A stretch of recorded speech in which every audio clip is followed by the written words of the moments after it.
vous remercie d'être présent cet après-midi parce que vous avez un peu l'habitude de me rencontrer et de m'écouter.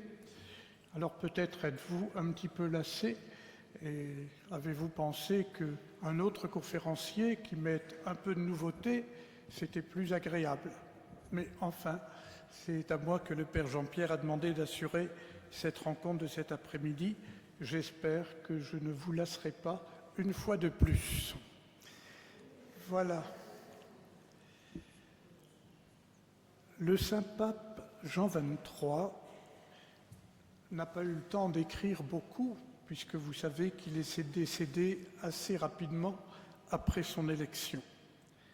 Mais il nous a laissé une encyclique, c'est-à-dire un document rédigé solennellement par le pape pour former le peuple de Dieu, une encyclique qui a pour titre « Mater et Magistra ». En français, mère et formatrice, éducatrice. Et quand il parle de mère et de formatrice, d'éducatrice, il parle de l'Église. J'ai beaucoup aimé ces deux mots. L'Église qui est une mère, on l'appelle quelquefois comme ça. Vous vous souvenez que jadis, sur les faire-part de décès, on disait que celui qui était reparti ou celle qui était repartie à la maison du Père avait reçu les sacrements de notre mère, la Sainte Église.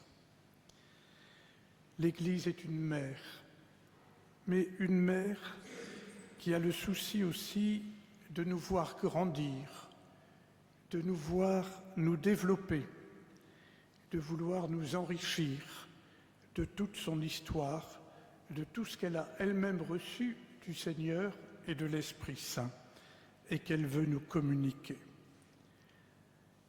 Église, notre Église est notre mère, elle est notre formatrice. Et nous lui rendons grâce aujourd'hui de nous avoir fait le don de la liturgie.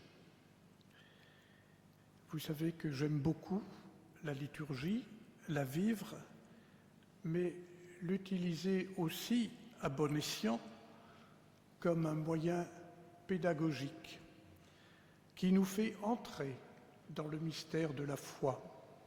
Non pas simplement le connaître avec notre tête, à travers des lectures, mais en vivant le mystère de la foi, notamment au cours de l'Eucharistie, mais dans tous les sacrements et dans toutes les formes de prière et d'intercession qui font le trésor et la richesse de l'Église.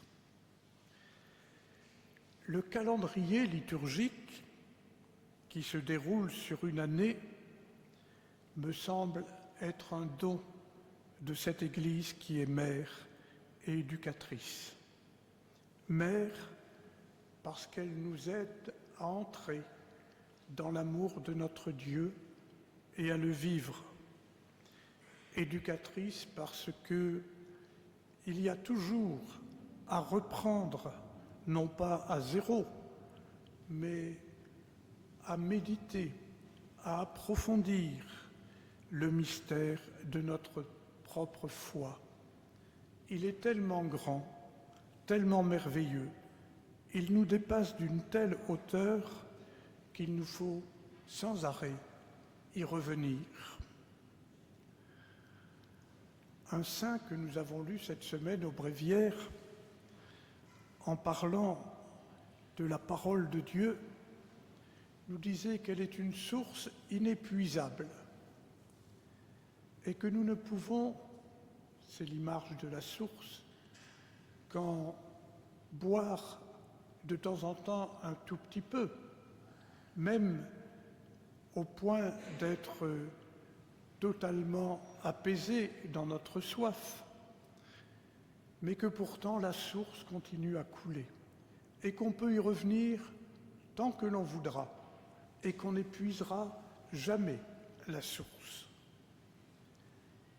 Nous revenons chaque année dans la méditation des grands mystères de notre foi, et il nous faut y revenir de façon permanente, car jamais nous n'épuiserons la compréhension et la communion à ce mystère de la foi. Aujourd'hui, nous revenons, parce que c'est régulier dans le calendrier de l'Église, dans la mission de mère et d'éducatrice de l'Église, nous revenons au temps du carême. Le carême qui va commencer mercredi. Et je vais essayer d'être un bon apôtre de cette Église, mère et éducatrice, pour que nous puissions ensemble entrer dans ce temps du carême, temps si particulier et si important, une année liturgique qui veut nous faire embrasser la totalité du mystère de la foi, c'est-à-dire des siècles et des siècles sans fin, va consacrer sur 365 jours, 40 jours pour ce temps du carême. C'est dire qu'il a une grande importance. Ne pensons pas d'abord à ce que nous a laissé une belle tradition, au sacrifice, au renoncement, mais pensons à ce que Dieu veut pour son peuple, à ce que Jésus veut pour ses frères, à ce que l'Esprit Saint veut enraciner en nous pendant ce temps du carême. Si nous fixons notre regard sur le temps qui va s'ouvrir, notre regard doit d'abord s'arrêter sur le Christ. Comme toujours, quand nous célébrons l'Eucharistie, notre regard se pose sur le Christ. Quand nous vivons un sacrement, c'est toujours le Christ qui est au centre. Et si je vous dis cela, c'est parce que l'Évangile lui-même nous ouvre la perspective sur le Christ. Vous vous souvenez, nous avons commencé, il n'y a que quelques semaines, le temps ordinaire, puisque aujourd'hui, nous sommes le 6e dimanche du temps ordinaire. Et cette année, le temps ordinaire sera marqué par l'Évangile selon saint Matthieu. Et peut-être avez-vous gardé mémoire de l'Évangile que nous avons lu le premier dimanche du temps ordinaire, l'Évangile où, après la mort de Jean-Baptiste, Jésus va quitter Nazareth, va venir s'implanter à Capharnaüm et va appeler ses premiers apôtres.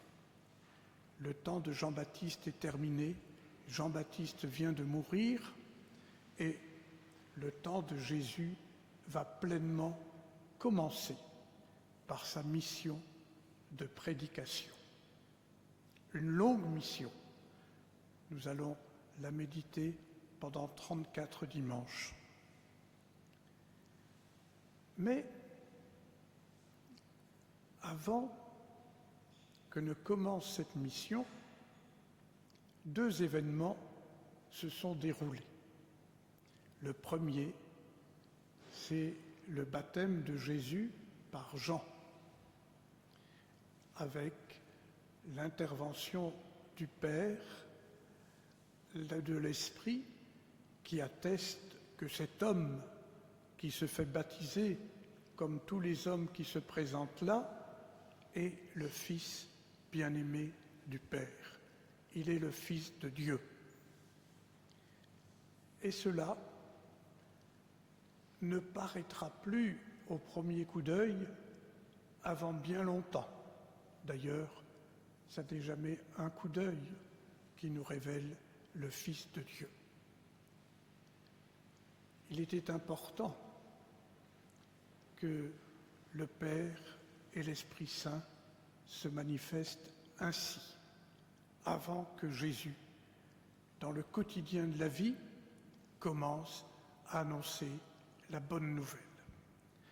Deuxième événement signalé dans l'Évangile, toujours avant le début de la mission de Jésus, c'est 40 jours au désert, avec, au terme de ces 40 jours, non pas un triomphe, une fin, un achèvement, mais le combat contre le diable. Puisque le texte que nous entendrons dimanche prochain nous rappellera que Jésus, après avoir jeûné et prié pendant 40 jours au désert, est tenté. Et la première victoire de Jésus, la première nouveauté qui va en quelque sorte authentifier la prédication qui va suivre, même si pour tous ceux qui écouteront Jésus, il n'est que Jésus de Nazareth, sans doute un prophète, peut-être quelqu'un de puissant, quelqu'un à qui Dieu a confié une mission, mais qui n'est pas encore perçu comme étant le Fils de Dieu. 40 jours de désert et un combat. Les deux sont associés. Notre carême, parce que nous sommes unis au Christ, durera 40 jours et il implique ce combat au désert. Le désert jouera un rôle important dans la vie de Jésus. Vous vous souvenez qu'à plusieurs endroits de l'Évangile, on dit que Jésus se retire seul dans un endroit désert. Il va en quelque sorte réactiver, si je peux employer ce terme, ce qu'il a vécu pendant ces 40 jours de désert. Une présence à son Père, un combat. Et le combat de Jésus va se poursuivre. On le verra à plusieurs reprises face aux démons, face aux esprits mauvais qu'il va expulser, qu'il va chasser. Moment important du parcours de Jésus, moment décisif qui prépare toute sa mission, le désert. Le désert qui n'est pas vide pour Jésus. Quand il y va, c'est pour être plus disponible à l'égard de son Père. C'est pour épouser toute l'histoire du peuple de Dieu qui a traversé aussi le désert. Et contrairement à l'expression qu'on emploie quelquefois, la traversée du désert, ce n'est pas un moment aride, un moment d'austérité, c'est un moment de vérité, de profondeur, d'authenticité quand Jésus est au désert. Il est totalement entre les mains de son Père. Il l'est à tous les autres moments, bien sûr, et il le sera pendant tout son parcours, jusqu'à sa mort et sa résurrection et son ascension. Mais il vient sans arrêt se ressourcer, se rappeler s'il en avait besoin que ce qu'il fait, ce qu'il dit, c'est toujours l'accomplissement de la volonté de son Père. Moment important pour Jésus, moment décisif, moment indispensable avant de remplir fidèlement la mission qu'il a reçue. Vous l'avez compris, ces 40 jours de Jésus au désert sont une appropriation par Jésus de ce qu'a vécu le peuple hébreu selon la promesse de Dieu. Le peuple de Dieu a vécu au désert pendant 40 ans. Pourquoi a-t-il vécu au désert? Parce que Dieu le libérait. On n'a pas le temps de refaire toute l'histoire du peuple de Dieu, mais vous vous souvenez que ce peuple était esclave en Égypte et il a crié sa souffrance vers Dieu. Il était esclave, soumis, dominé, maltraité. Et Dieu dit, je vais libérer mon peuple.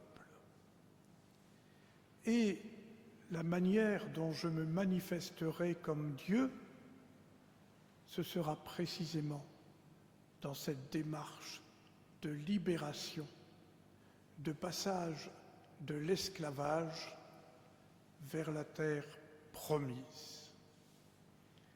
Ce désert-là, ce passage au désert est une libération, une nouvelle vie, une espérance. Et c'est au cœur de ce passage au désert que vont être vécus deux moments importants pour le peuple. Dieu a promis à Moïse qu'il allait libérer son peuple, le délivrer de toutes ses chaînes. Et ils partent, en quittant d'ailleurs, parce que c'est la loi du désert, toutes les sécurités que malgré l'oppression, ce peuple avait. Il était logé, peut-être mal, nourri, peut-être mal, mais quand même, les Égyptiens pourvoyaient un certain nombre de leurs besoins. Une fois que l'Égypte est dépassée, qu'on en est sorti, il n'y a plus de sécurité. C'est le désert. Et il y a même le risque de revenir à l'esclavage. Quand Pharaon, le roi d'Égypte, se dit qu'il a fait une belle gaffe en laissant partir le peuple et qu'il va le poursuivre. Et c'est l'épisode de la traversée de la mer des roseaux, qui sera, dans l'expérience même du désert, un grand moment, le grand moment de la vie du peuple hébreu, du peuple juif. Dieu a permis que son peuple soit libéré en traversant la mer. Et c'est à ce moment-là qu'il a réellement et vraiment quitté la terre et les chaînes de l'esclavage. Et pourtant, les aventures du désert et les mésaventures du désert ne sont pas terminées. Le peuple a faim, il a soif, il en a marre, il fait trop chaud, on ne sait pas où aller.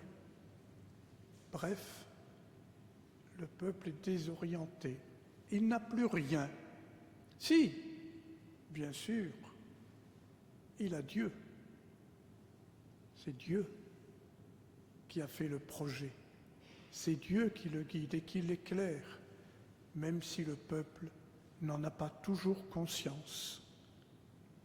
C'est aussi au désert, après ce moment du passage de la mer Rouge, de la mer des Roseaux, c'est aussi au désert, sur la montagne, que Dieu va donner sa loi, qu'il va faire alliance avec ce peuple. Non seulement il le libère, mais il s'unit à lui. Et le don à Moïse des tables de la loi est une expression de cette union de Dieu qui va bien sûr se manifester de façon plus belle et plus forte et plus intense et plus vraie et plus achevée en Jésus-Christ. Épreuve du désert, voulue par Dieu, qui montre que son amour est totalement gratuit. Quand Moïse interroge Dieu pour qu'il lui dise son nom, Dieu lui dit à peu près ceci: « Je n'ai pas besoin de te dire mon nom. Tu verras, je serai qui je serai. Je ne suis pas une définition, mais je suis celui qui se révèle en agissant pour mon peuple, en le libérant de l'esclavage, même si le temps du désert est un temps difficile, et même si à plusieurs reprises le peuple se révolte contre Dieu. Mais Dieu reste fidèle et le peuple arrivera. Le désert ne sera pas un vide, ne sera pas simplement des cailloux. Le désert sera la porte, le chemin de la vie nouvelle. Expérience fondamentale dont le peuple fera à tout jamais mémoire, notamment avec la fête de la Pâque, où est célébré ce passage de la mer des Roseaux qui a été libérateur, avec tout ce que cela peut signifier. Le peuple va recevoir une terre, mais il lui a fallu passer par l'aridité, la sécheresse, la dureté du désert. Chers amis, le carême relève de cette expérience-là. Et le premier dimanche du carême, nous allons retrouver Jésus et suivre Jésus au désert pour refaire avec lui cette expérience libératrice du peuple de Dieu qui a dû lutter contre ses propres tentations, qui a dû lutter pour être fidèle, comme Jésus dans ses 40 ans en raccourci, si vous voulez, a dû lutter parce qu'il est homme, il a dû lutter contre les forces du mal. Nous n'allons pas tellement développer ce soir cet aspect-là, parce qu'autrement vous ne viendrez pas à la messe dimanche prochain. Mais on développera dimanche prochain cette dimension de la lutte contre les forces du mal. En tous les cas, le désert purifie. Vous êtes peut-être toujours frappé par le chiffre 40. Pourquoi 40 ans pour traverser le désert? Pourquoi 40 jours de retraite de Jésus au désert? Pourquoi notre carême fera 40 jours? Vous savez que dans la Bible et dans d'autres religions contemporaines de la Bible, les chiffres, les calculs ont une importance pas simplement mathématique, mais aussi d'ordre spirituel. Et en même temps, ces chiffres sont ancrés dans l'expérience humaine. Oh, nous sommes très loin des grands mathématiciens de notre époque. Mais on avait remarqué, par une simple expérience, que le chiffre 40 s'inscrit dans un cycle humain. 40 ans, à l'époque de Moïse, c'est pratiquement une génération. C'est la moyenne de l'espérance de vie. Et on va considérer statistiquement qu'un être humain a des chances de vivre 40 ans. Ça veut dire que si on parle de 40 ans, on parle de toute une vie. Toute une vie. Si on ramène à l'expérience du peuple hébreu, ça veut dire qu'il y a toute une génération qui est passée au désert. Et si au bout de 40 ans elle a disparu, elle n'est pas entrée en terre promise. D'ailleurs, Moïse n'est pas entré en terre promise. Pourquoi ? 40, c'est aussi, c'est assez facile à observer, à peu de choses près, le nombre de semaines d'une grossesse. On fait un bébé, mesdames, en 40 semaines, à peu près. C'est donc aussi quelque chose de neuf, une nouveauté, une vie, une nouveauté. Et beaucoup de peuples avaient constaté ça. Et les Hébreux qui ont vécu en Égypte n'ont pas oublié que quand Pharaon meurt, vous savez que Pharaon, c'est le roi d'Égypte, enfin il y a eu plusieurs pharaons, eh bien la cérémonie de ses funérailles a lieu 40 jours après sa mort. On va dire, pourquoi on entend si longtemps pour enterrer cet homme? Eh bien, la signification vient du fait qu'il fallait 40 jours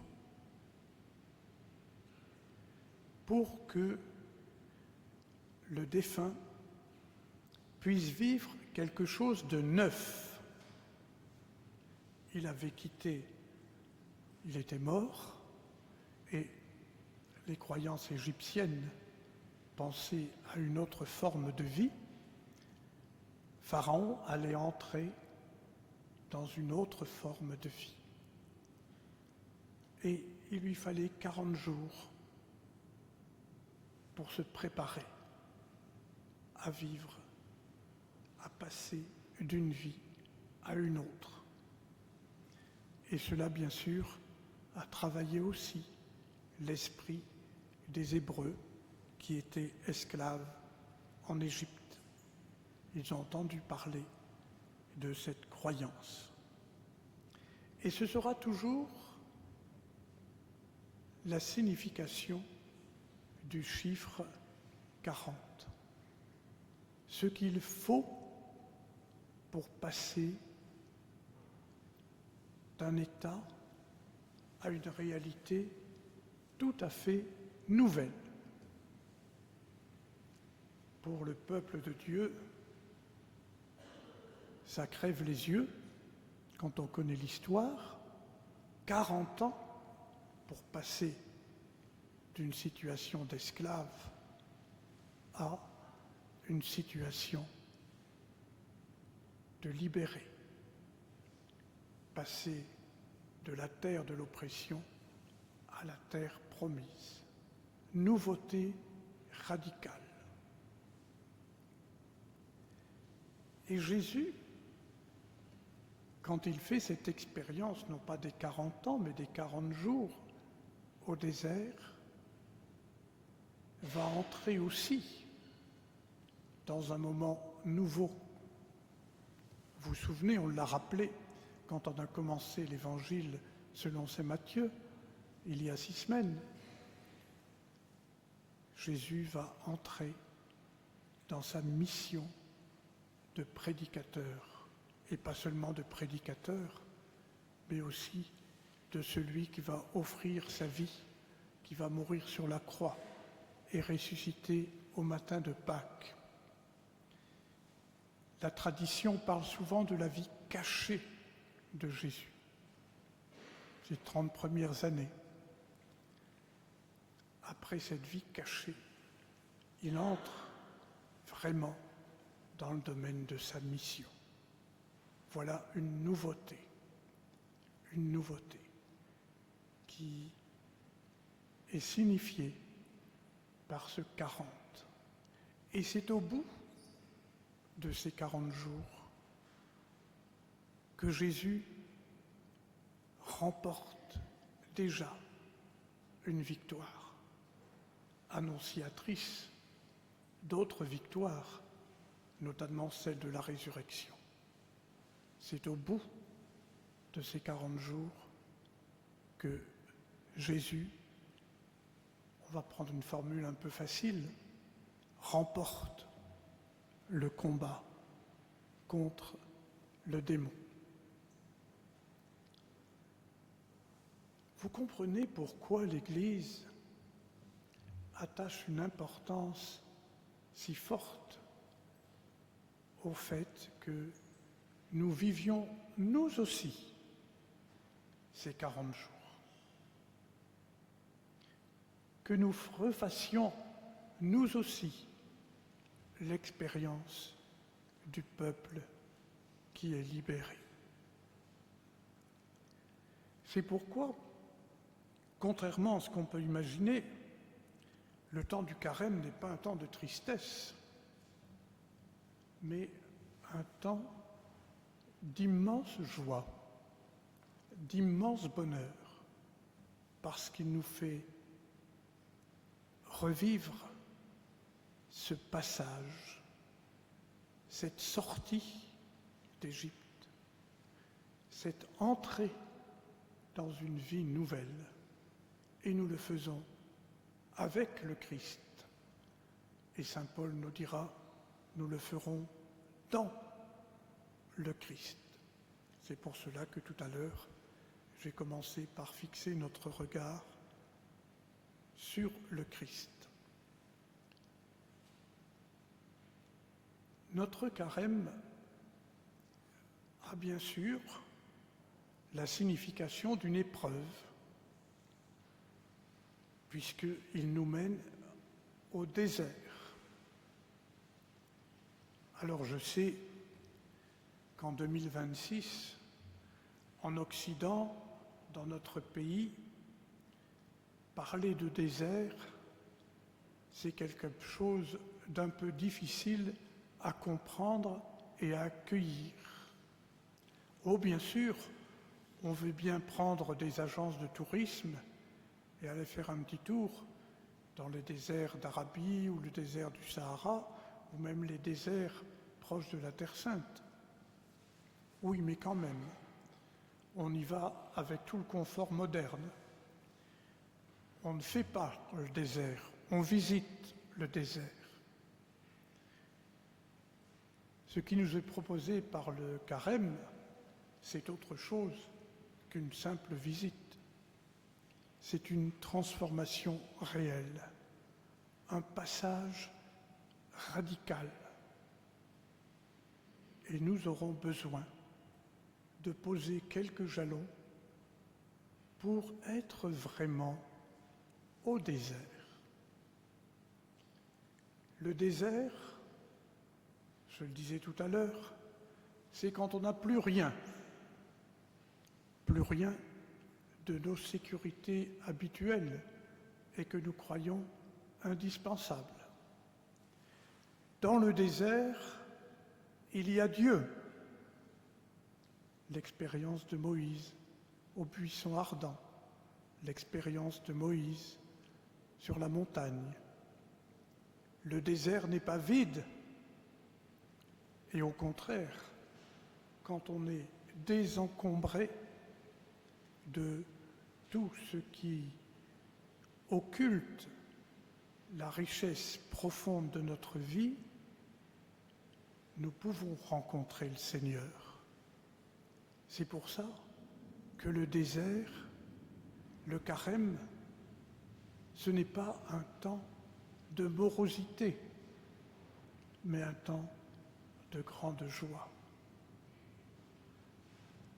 Quand on explique dans l'Évangile que Jésus passait régulièrement toute la nuit à prier Dieu, ce n'était pas une pénitence pour lui, ce n'était pas une corvée,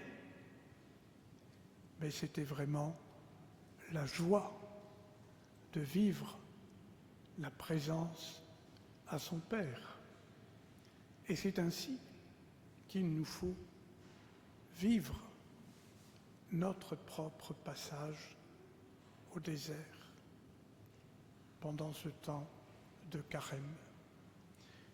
Et accepter aussi le combat.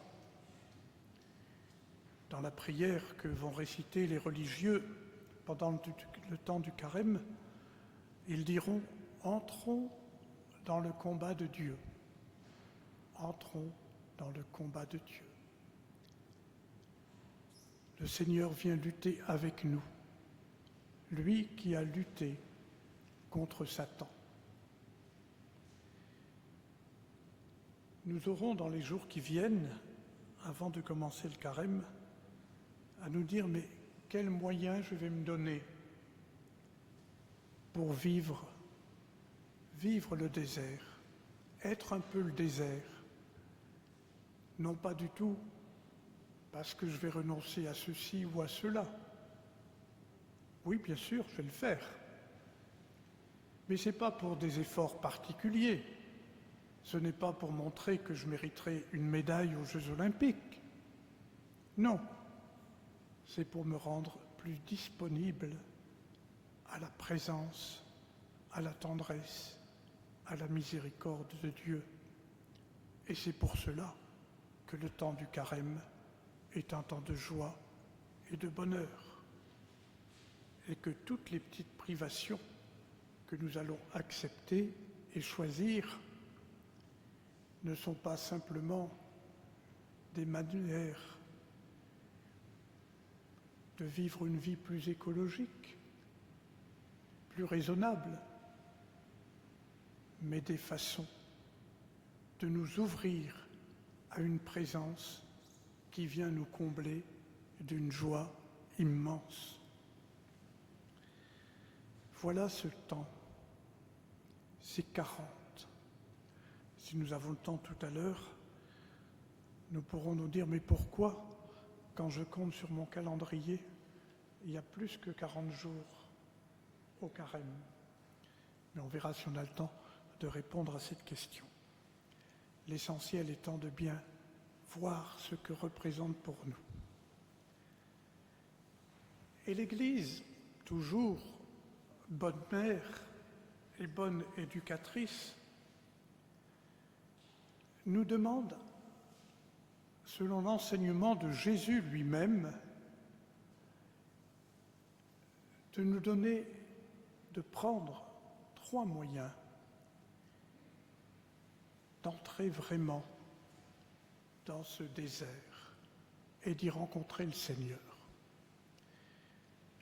Là aussi, je ne voudrais pas entamer l'homélie de la messe du mercredi des Cendres, mais quand même vous signaler que ces 3 moyens sont la prière,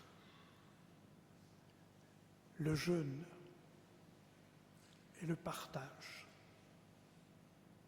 Prière, jeûne, partage.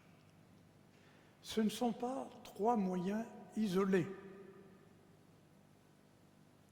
Ce sont 3 moyens, 3 chemins qui s'appellent l'un l'autre. Le carême ne servirait à rien s'il ne nous rapprochait pas de Dieu, ou plus exactement, s'il ne laissait pas Dieu s'approcher de nous. La prière va nous aider à chasser les obstacles que nous mettons si souvent entre Dieu et nous. Souvent j'entends dire, et j'ai peut-être dit moi-même souvent, « Ah, je ne sais pas prier, c'est difficile de prier, je ne réussis pas. » Avec l'âge, j'ai découvert que la prière était beaucoup plus facile qu'on ne l'imagine si nous ne faisons pas obstacle à Dieu. Si ma prière ne me renvoie pas de façon permanente à moi-même, si ma conversation avec Dieu n'est pas un catalogue de revendications, n'est pas une obligation que Dieu doit accomplir. Laissons parler le Seigneur. Laissons-le nous parler. Et nous pourrons alors converser avec lui. Le regarder, le contempler, l'accueillir dans tous les moments de notre vie. Prier ensemble. Prier personnellement. Deuxième moyen, le jeûne. Le jeûne, nous allons le signifier et le symboliser le mercredi des Cendres, le vendredi saint et à d'autres jours que nous pourrons choisir. Encore une fois, le jeûne n'est pas simplement un bon moyen diététique pour rester en forme. Il y a des livres qui ont été écrits à ce sujet. Le jeûne, c'est encore ne pas nous satisfaire de nous-mêmes, de tout ce que nous pouvons avaler, à tous les sens du terme, que ce soit de la nourriture, que ce soit du pouvoir, que ce soit, bien aujourd'hui, une utilisation trop abusive des moyens de communication, que ce soit la télévision. Tout ça nous remplit. Tout ça nous apporte une espèce de satisfaction et nous renvoie à nous-mêmes. Et puis il n'y a plus de place pour le Seigneur. Jeûner, c'est lui faire place, c'est l'accueillir, c'est le contempler, l'écouter, c'est l'aimer. Une journée de jeûne ne doit pas être une journée vide, même si notre estomac le sera un petit peu, mais une journée de jeûne, c'est une journée remplie par la présence aimante de Dieu. Et troisième chemin proposé par Jésus lui-même, le partage. On ne fait pas de carême sans être plus attentif à nos semblables, et particulièrement à ceux qui ont le plus besoin d'être soutenus, d'être épaulés, d'être aidés, d'être reconnus. Autrement dit, le carême va purifier notre relation à Dieu. Je suis humblement ton enfant qui vient vers toi et qui t'écoute. Je ne suis pas le bureau des récriminations ou le bureau des exigences. Je ne m'adresse pas à toi comme au Père Noël. Non. Je t'accueille, je te reçois. Je fais comme Moïse. J'enlève mes sandales. Je me dépouille devant toi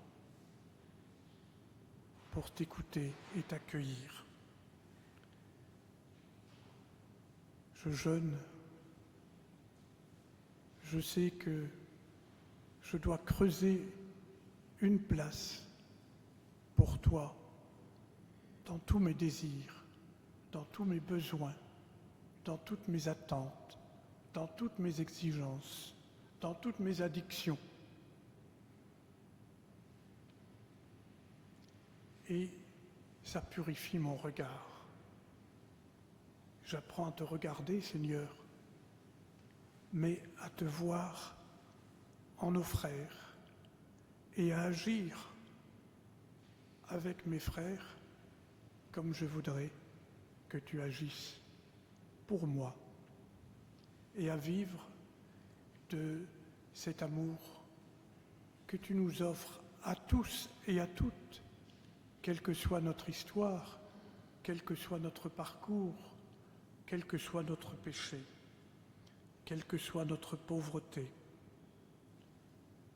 Ces trois moyens. Et vous avez noté aussi, ou vous noterez plus exactement, que Jésus nous demande de vivre cela dans le secret. Quelquefois, parce que ça les aide, on demande aux enfants d'inscrire sur un petit carnet, sur un petit parcours de carême, tel ou tel effort qu'ils ont fait, tel ou tel sacrifice, telle ou telle démarche. C'est bien, et ils sont contents de le faire voir à papa et à maman. Ce sont des enfants, ils ont besoin de ça. Mais nous, on n'a pas besoin d'être vus, d'être applaudis, car, dit le Seigneur, si on fait ça pour être vu, pour être applaudi, pour une victoire personnelle, on a déjà notre récompense. Voilà trois moyens. Ce temps du carême, ce passage vers une réalité nouvelle. Je voudrais aborder un autre point. Nous avons une chance immense depuis 2-3 ans de voir grandir de façon assez soudaine le nombre des catéchumènes. Vous savez que le temps des catéchumènes, le temps du carême, a pour eux une importance particulière. D'abord, parce qu'il va les mener au baptême, il va les mener à Pâques. Et l'Église a prévu pour eux aussi, toujours notre bonne maman et notre bonne éducatrice, a prévu pour le carême des catéchumènes des étapes particulières qui vont les aider à approfondir la foi qu'ils vont proclamer et à se préparer à la grande nouveauté du baptême. vous devinez que pour les catéchumènes, ce que j'ai expliqué tout à l'heure à propos du chiffre 40 a une signification explicite. Vraiment, cette quarantaine du carême, ce sera vraiment pour eux le passage de quelque chose d'ancien, de quelque chose un peu de périmé, à quelque chose de neuf. Ils vont renaître par les eaux du baptême et ils s'y préparent intensément. Alors ne regardons pas simplement nos catéchumènes, puisque vous avez de la chance d'en avoir, ne les regardons pas simplement, ne les admirons pas simplement, ne les applaudissons pas simplement, mais refaisons avec eux cet itinéraire de passage vers la nouveauté que représente pour nous le baptême. Car bien sûr, ce carême va nous mener à Pâques. C'est la nouveauté de Jésus, mis crucifié, mis au tombeau. La vie nouvelle du matin de Pâques, c'est la nouveauté de Jésus et ce sera la nouveauté pour nous, puisque, comme dit l'apôtre Paul, quand nous sommes baptisés dans le Christ. Suivons nos catéchumènes d'abord pour les épauler, et puis pour revivre avec eux ces différentes étapes. Vous savez d'ailleurs que la nuit de Pâques, quand les catéchumènes seront baptisés, nous renouvellerons aussi les engagements de notre baptême. Le prêtre nous demandera de les renouveler et il nous aspergera de l'eau du baptême, marquant que chaque carême, pour nous, chaque ascension vers Pâques est toujours un mouvement de renouveau. Voyez-vous, nous sommes loin des larmes, moins de la tristesse.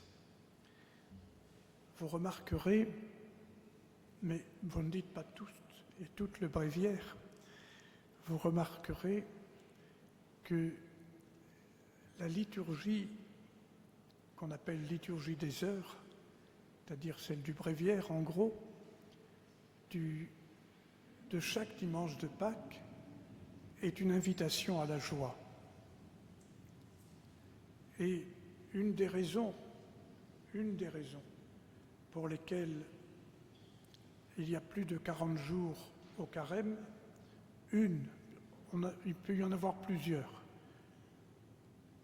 C'est que, et c'est celle qu'on utilise souvent chez nous dans l'Église catholique, de dire les dimanches de carême, on ne les considère pas comme étant des jours de carême, si vous voulez.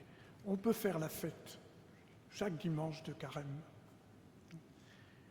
Et le carême, malgré tout ce qu'il représente, n'est pas exclusif des moments de fête.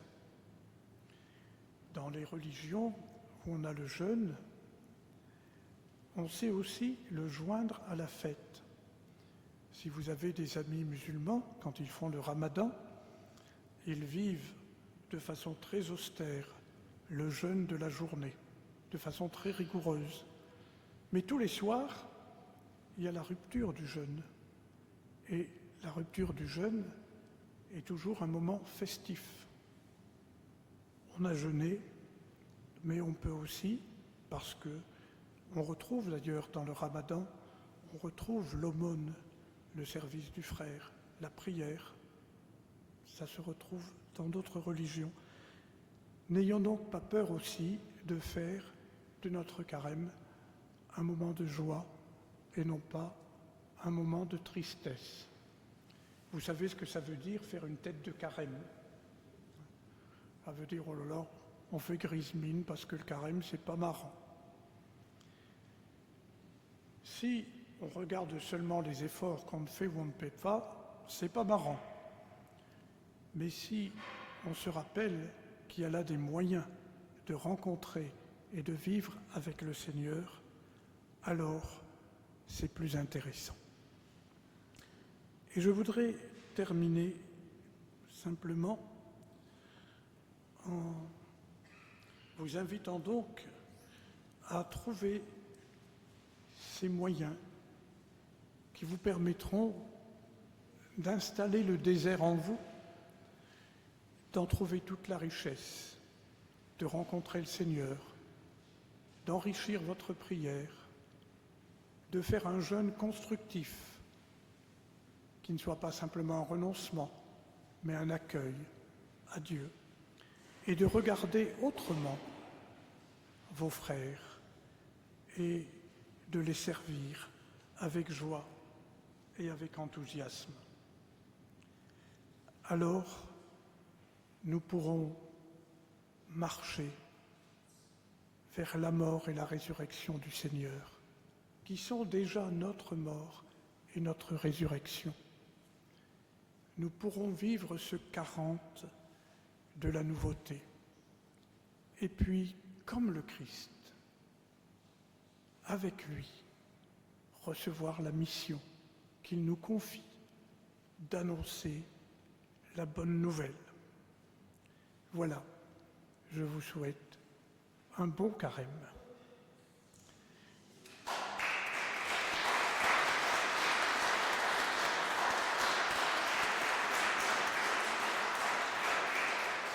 Alors je pense qu'on ne va pas prolonger trop longtemps, parce que vous avez eu le courage et la gentillesse d'affronter la neige. Je crois que c'est fini, il ne doit plus neiger. Mais on peut poser 2 ou 3 questions. Rapidement, si vous posez une question, posez une question. Ne faites pas une deuxième conférence.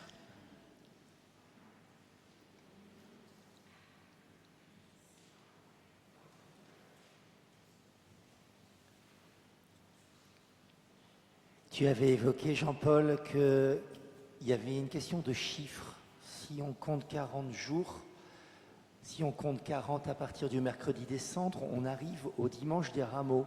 Si on veut aller arriver jusqu'à Pâques, on a 46 jours. Est-ce que tu peux nous expliquer? Oui, alors il y a d'abord la suppression. On peut supprimer les dimanches du décompte. Hein. Si tu supprimes les dimanches, tu dois arriver à peu près à 39, quelque chose comme ça.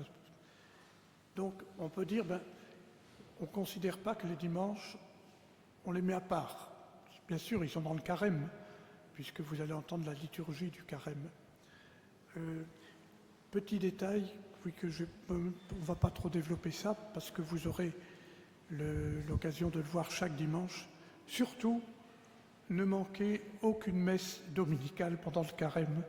Non pas du tout par obligation, mais parce que on a toujours de très beaux textes d'évangile, c'est toujours beau. Mais pendant l'année A, et nous sommes dans l'année A, pendant le carême, on a des textes qui sont plus adaptés à la préparation au baptême, à la préparation des catéchumènes, avec des moments très forts. Alors il y a les moments qu'on retrouve chaque année, comme la tentation de Jésus, le combat de Jésus, la transfiguration, ça, on les a les années A, B, C. Alors cette année, l'année A, vous aurez la Samaritaine, on aura l'aveugle, on aura la résurrection de Lazare. Alors c'est pour ça que je veux rappeler ça. Donc ne manquez pas, parce que ça fait un tout. Je vous ai souvent dit, quand je prêche, que l'Évangile fait un tout. Ça se déroule au fur et à mesure des dimanches. Et là, on aura aussi un déroulement qui est intéressant de suivre sur le plan spirituel. Alors oui, il y a... alors ça, c'est plutôt un héritage oriental. Parce que, suivant les églises, l'église latine, l'église orthodoxe et même les églises d'Orient, ils n'ont pas toujours le même carême, le même type de carême. Et il y a une tradition chez les orthodoxes, je crois, d'arrêter le carême avec le dimanche des Rameaux, ou même la veille. Je vais vous expliquer pourquoi. La veille, on l'appelle dans la tradition orthodoxe le samedi de Lazare, parce que ce jour-là, on lit le texte de la résurrection de Lazare. Et il y a des commentaires de la Sainte Écriture qui nous expliquent que la résurrection de Lazare, jointe à l'entrée de Jésus à Jérusalem le jour des Rameaux, c'est déjà célébrer la victoire de Jésus. C'est déjà célébrer la victoire sur la mort. Parce que si Jésus, si on ne fait pas toujours le rapprochement, quand on va comme ça de jour en jour, mais si Jésus est accueilli triomphalement à Jérusalem, eh bien, dit la tradition, c'est parce qu'il a ressuscité Lazare. Il a fait, alors il avait fait un tas de choses. Il a guéri des malades, il a chassé les démons, etc. Mais là, il a rendu la vie à un mort, et qui était bien mort. Bien mort parce que dans la tradition orientale, à l'époque, on pensait que la mort n'était pas effective tout de suite quand le cœur cessait de battre. On pensait qu'il y avait un petit temps, de 3 jours, qui séparait la mort de la séparation de l'âme et du corps. C'est pour ça que on dit bien de Lazare le 4e jour. Et l'Évangile ajoute ce détail pas très ragoûtant, il sentait déjà. C'est-à-dire qu'il était mort pour de bon. C'était pas encore que l'âme était partie. Et là, Jésus lui redonne la vie. Et ça montre que Jésus est le vainqueur de la mort. Et c'est pour ça que c'est déjà une première fête de Pâques, si vous voulez, dans la tradition orientale, que cette fête des rameaux, liée à la résurrection de Lazare. Si quelqu'un a une question, peut lever la main.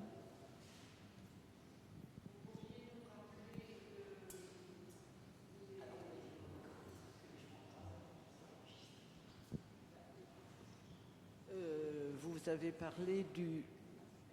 avez parlé du buisson ardent. Alors, je ne sais pas, je me rappelle plus, il y en a 3 des présences de Dieu. Alors, est-ce que vous pourriez nous rappeler dans quel sens? Parce que je n'ai pas très bien compris votre question, madame. La présence de Dieu au désert. Jean-Pierre, tu l'as peut-être mieux comprise. Oui. Madame parle de la présence de Dieu au désert. Il y a eu la présence de Dieu dans le buisson ardent. Elle demande quelles sont les présences de Dieu. Ah oui, les d'accord. 3, elle dit. Oui, oui. Alors bon, le buisson ardent. Alors, bien entendu, Dieu, dans la tradition juive, on ne le représente pas. Alors, bien sûr, Dieu s'est fait homme en Jésus-Christ, mais Dieu le Père, on n'a pas de représentation de lui. Alors, on le verra à travers des signes. On dit que seul Moïse a vu Dieu face à face. Mais c'est toujours la même présence de Dieu. C'est toujours la même présence de Dieu. Le buisson ardent, c'est le signe, puisque le buisson ne se consume pas, de la permanence de Dieu. Il est le feu et la lumière de façon permanente et éternelle. Mais c'est toujours les mêmes types.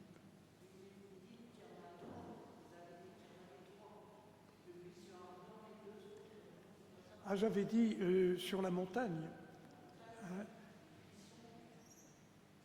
Et puis, j'ai dit 3 présences, je ne sais plus. Non, dans le désert.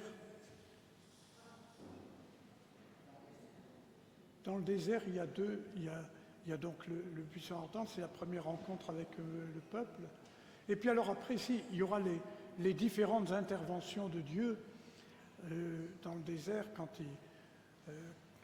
dans le dialogue avec Moïse, quand le peuple récrimine pour le coup, parce qu'il a faim, parce qu'il a soif, parce qu'il n'en peut plus, parce que les morsures de serpents, vous voyez, Dieu va intervenir de multiples façons. Ça répond à la question. Est-ce qu'il y a encore quelqu'un qui a une question?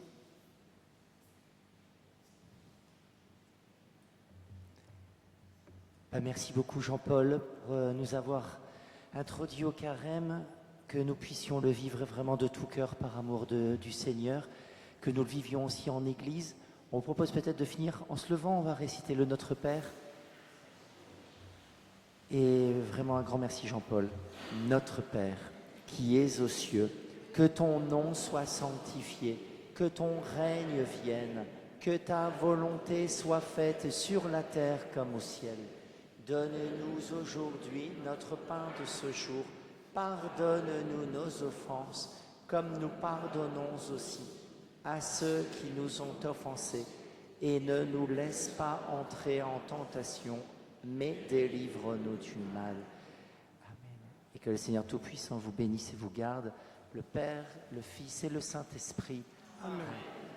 On se retrouve mercredi pour l'entrée en carême. Nous avons les messes avant de ville, 11h, 19h. Mardi gras, on brûlera peut-être les rameaux au cours d'une Eucharistie, soit à la messe de 11h ou 19h, on verra. Mais vous pouvez donc, si vous n'avez pas encore ramené vos bouillies de l'année dernière, on laissera à l'entrée de l'église la cagette, et ce sera l'occasion vraiment qu'il y ait un cycle de ces rameaux qui ont manifesté notre amitié pour Jésus durant l'année. Et bien, ils serviront pour ces cendres durant lesquelles nous serons marqués pour cette entrée en carême. Et puis nous aurons les nouveaux bouillies pour fêter déjà l'entrée de Jésus à Jérusalem et cette entrée en Semaine Sainte. Merci Jean-Paul. Bon carême à tous et toutes. Bonne soirée.